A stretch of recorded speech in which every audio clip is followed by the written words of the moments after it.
Britain is facing its biggest civilian scuffle as its patriots slam hard against migrants, pushing them out of the borders and asking them to go back home.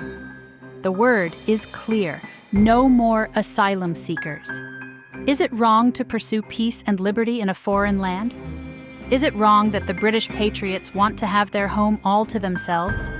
Are they really protecting British heritage? Or are they masking their extreme dislike for people from countries outside Britain? Is there more to it than a dislike for migrants? Let's find out. In the last 50 years, the UK has been a promised land for several people, a fortress for safety, a place to finally settle, a place to call home.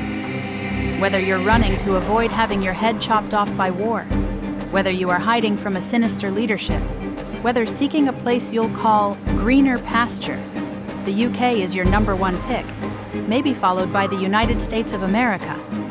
However, the problem with entering the UK as a foreigner is that you'll most likely have to sneak in. Getting a UK visa is really hard, and while running from trouble, I doubt you'll have time to wait for a visa to be processed for you. Basically, you have to enter as an immigrant. Now, here's the deal. The UK has an extremely strict no illegal immigration policy. You can't get into England as a foreigner without an accredited visa. So you're left with only one option: to pay a smuggler. Despite the extremeness of UK policy on immigration, lots of people have successfully gotten in, including some Pakistanis, Syrians, Iraqis, and Africans.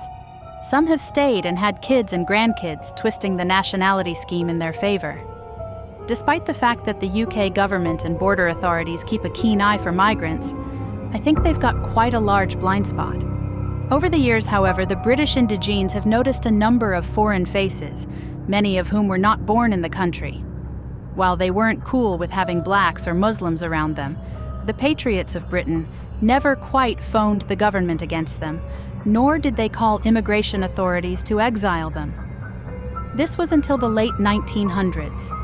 The foreigners slowly gained a stand in the UK in the late 1900s, confidently living as though they were British indigenes by birth. They got jobs like regular Britons. They walked around like regular Britons. They even had religious sessions and gatherings like regular Britons. But just then, the real indigenes couldn't take it anymore.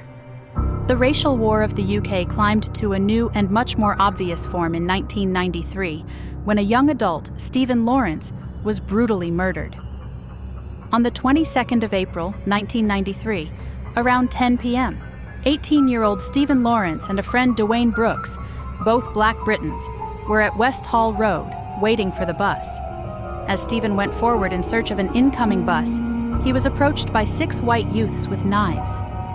While trying to retreat back to his friend, Stephen got surrounded by these men who rained racial slurs as they stabbed him multiple times. Stephen was stabbed over 6 times, losing large amounts of blood from 4 major arteries in his neck as he tried to run for help. Sadly, he passed away before any help could come. Were the 6 killers ever caught? Not exactly. Only half of them were caught. The 5 men suspected by the Lawrence family of killing their son filed into the public chamber, summons to give an account of themselves.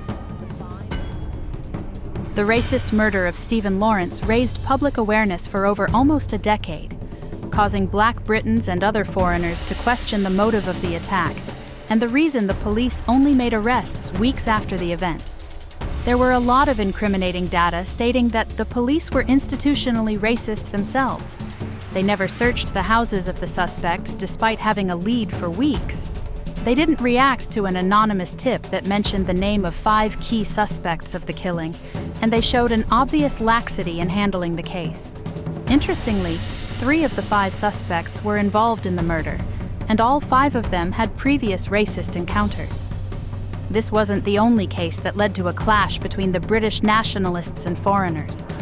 In 2018, the Brexit campaign, while being a campaign to have the United Kingdom withdrawn from the European Union, unknowingly birthed terror within the country. Friends, now this is a once-in-a-lifetime chance for us to take back control of this country. Can you hear me at the back?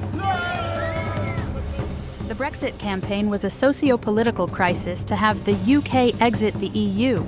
And why? Well, British Patriots regarded the UK's partnership with other countries a weakness of England, making it welcome immigrants and foreigners without proper entry.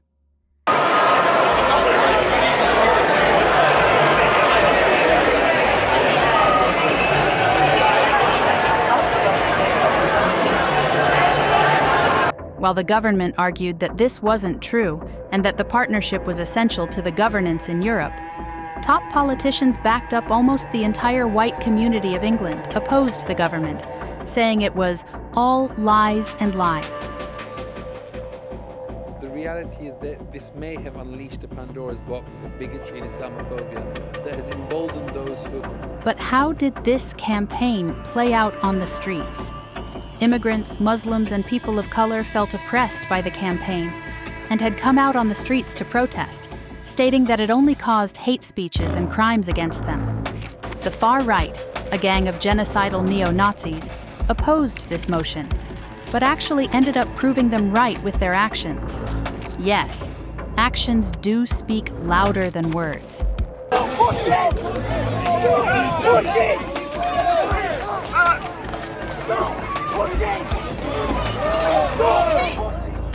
The far right, led by Stephen Yaxley Lennon, who is publicly known as Tommy Robinson, say that they aim to protect Britain from getting soiled with Islamic dominance and supremacy of foreigners, but they actually have a much different motive: to erase Islamic existence in England.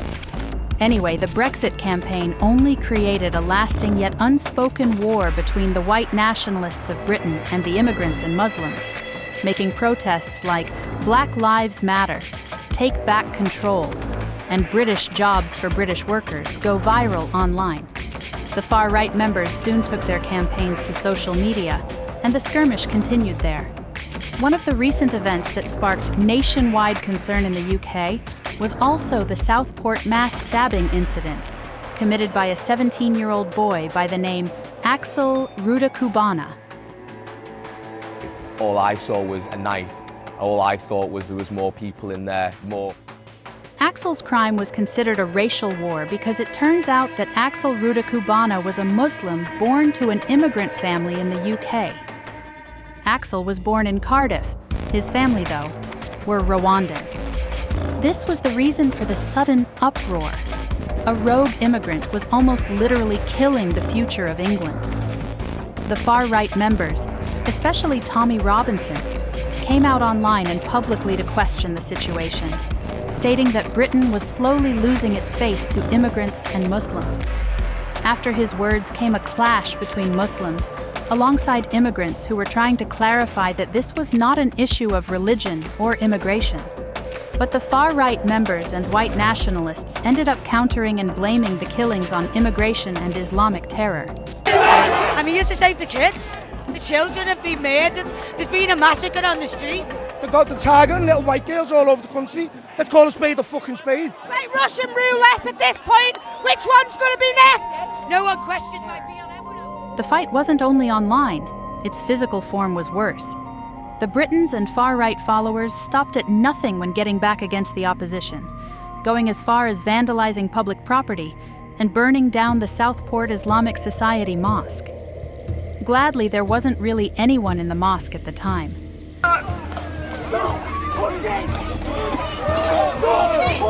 Police interference did nothing to stop the riots, and many times they had to run for their lives. The fight was way beyond them. The Muslims soon reacted to the hate. They came out in large numbers to defend their own. All in black outfits and weapons, they roamed Southport, patiently waiting for the far-right members who ended up not coming out in fear of losing to the ones they accused. One British citizen argued it out with one of the black outfits outside a pub and was almost killed by the mob. News channels caught the story. Despite trying to prove that Islamism is not to blame for the shooting and that immigrants were only seeking a better life, the far-right and white nationalists are chasing them all out of the country, not yielding to governmental pleas to stop the campaigns and to understand the immigrants. The riot is steadily reaching its climax, and with it, more violent ways are being used to exile the Muslims and immigrants. Do they, the Muslims and immigrants, deserve a chance despite the event of Southport shooting? Or are they slowly spreading their dominance and preparing for a terrorist attack against Britain? Are the far right good with their intentions, or are they intentionally creating an ethno-religious bias in England? We need answers. If you enjoyed this video, give it a thumbs up and hit that subscribe button so you never miss an update. Make sure to also turn on notifications so we notify you on our newest clips. Thanks for watching and stay tuned for more exciting stories coming your way.